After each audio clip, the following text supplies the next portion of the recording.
Assalamualaikum warahmatullahi wabarakatuh. So, hari ini kita akan sentuh sedikit tentang perkembangan pendidikan di zaman Abbasiyah.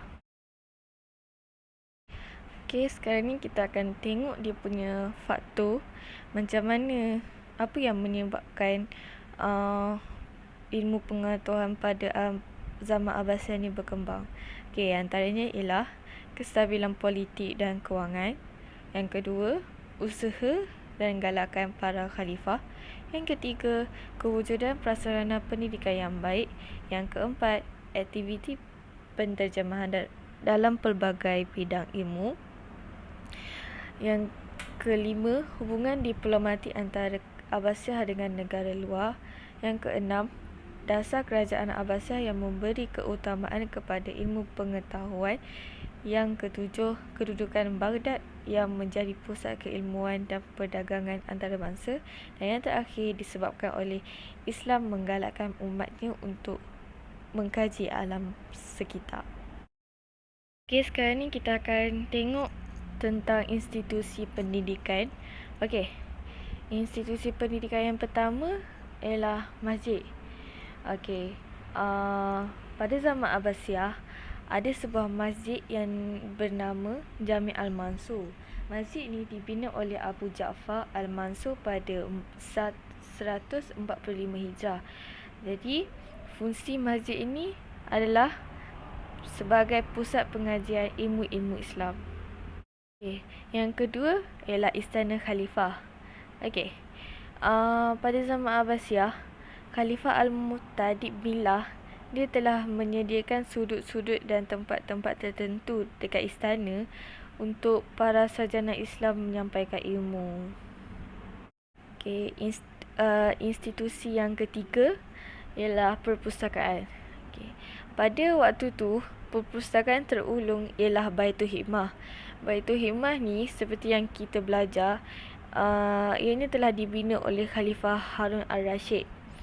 So, kegiatan dekat Baitul Hikmah waktu tu, kegiatan dalam bidang pendidikan lah, ialah pusat pertemuan para sarjana, lepas tu pusat penterjemahan, pusat sumber, pusat penyelidikan ilmiah dan pusat latihan para ilmuwan. Yang terakhir ialah pusat pengajian. Pusat pengajian ni ialah madrasah yang dibina oleh Menteri Nizam Al-Mulk pada 457 Hijrah.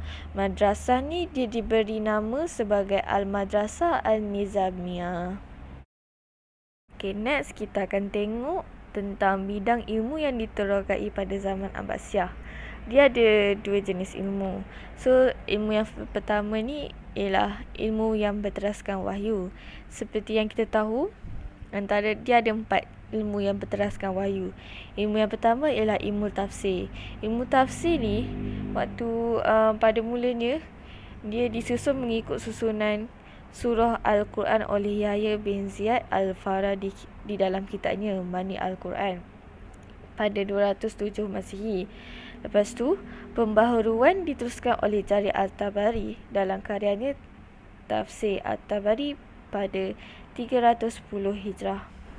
Okay, ilmu yang kedua pula ialah ilmu hadis. Ilmu hadis ni dikenali sebagai zaman pengumpulan hadis dan penyusunan hadis. Waktu ni muncullah pakar-pakar hadis iaitu Al-Bukhari, Muslim, Abu Daud, At-Tirmizi, An-Nasai, Ibnu Majah. Karya yang dihasilkan oleh mereka ini digelar sebagai Al-Kutub As-Sittah. Ilmu yang ketiga ialah ilmu fiqh. Ilmu fiqh ni dia muncul ulama yang mengasaskan mazhab seperti Imam Abu Hanifah yang mengasaskan mazhab Hanafi, Imam Malik mazhab Maliki, Imam Ahmad bin Hanbal mazhab Hanbali, Imam Syafi'i mazhab Syafi'i. Okey, selain mereka ni ada ramai lagi tokoh yang macam mereka lah. Antaranya ialah Al-Qadi Abu Yusuf Sanu Al-Mawardi dan Ibnu Qudamah. Ilmu yang keempat ialah ilmu tauhid. yang mana ilmu yang last dalam ilmu berteraskan wahyu. Okey, ulama dia berjuang untuk memurnikan akidah Islam daripada pengaruh falsafah Yunani. Jadi bidang perbahasan tauhid semakin meluas. So tokoh ilmu tauhid pada masa itu ialah Imam Al-Ghazali dan Abu Al-Hasan Al-Asy'ari. Yang kedua ialah ilmu berteraskan akal. Okey, ilmu berteraskan akal ni ada 5.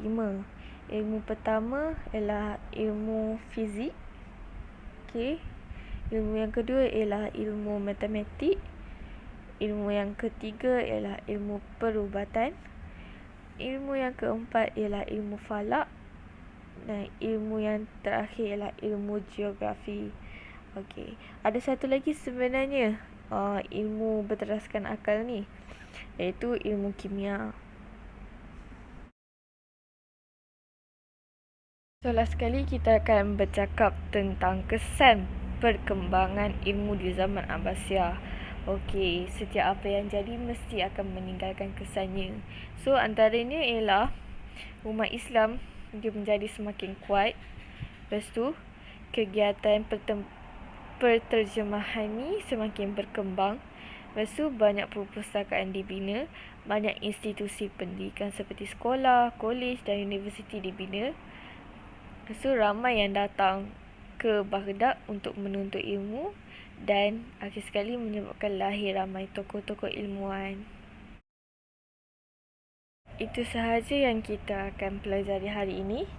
So, terima kasih kerana mendengar dan maaf jika ada kekurangan. Terima kasih.